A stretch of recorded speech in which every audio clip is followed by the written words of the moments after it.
SMT Nation, we back.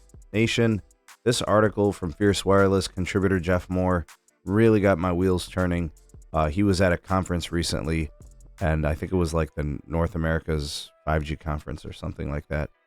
And, carriers were given all their updated numbers and coverage of 5G. The number of square miles, the millions of pops covered, points of presence, how much of the population their network covers in 5G, those types of numbers. And, not surprisingly, North American carriers, specifically US carriers, have really built out this 5G thing very quickly. And there's reasons for this. And there's reasons why the rest of the world lags.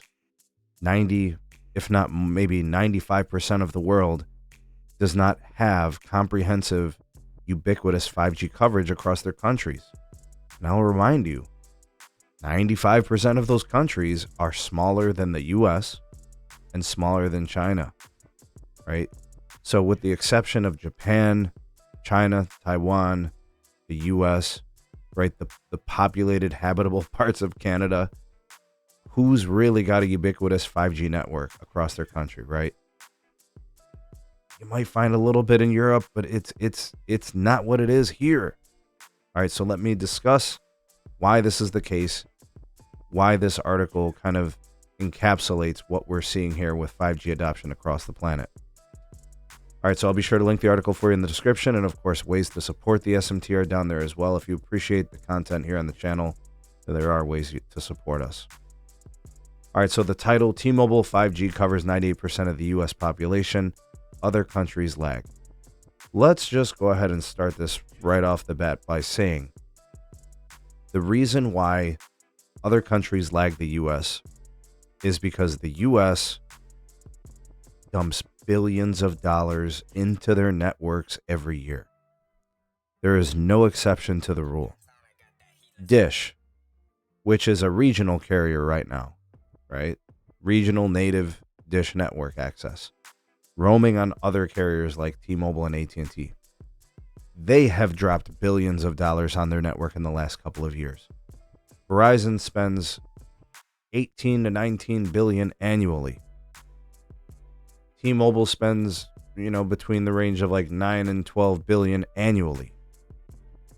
Even in Sprint's heyday, $4, $5, $6 billion back in the day. AT&T 20 plus billion, 22 billion some years. Billions with a B, folks.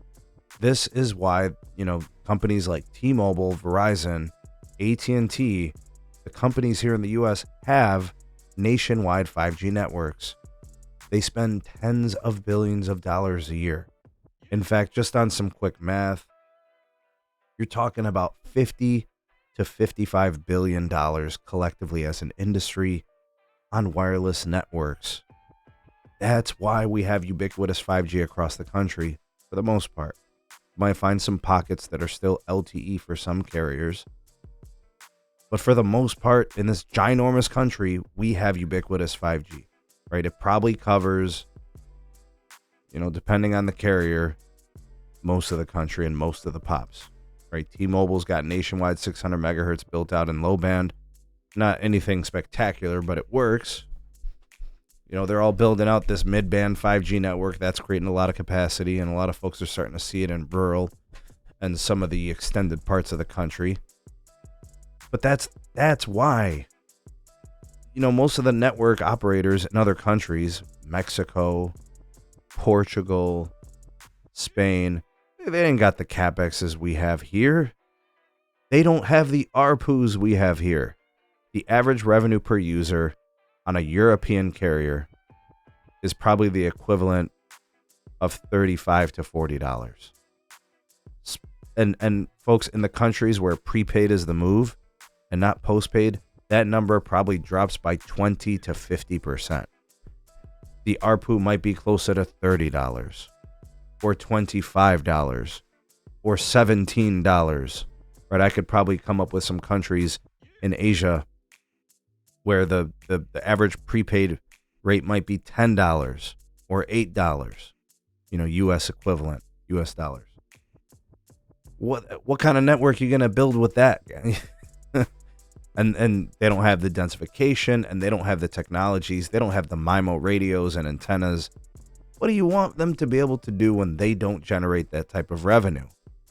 That's why.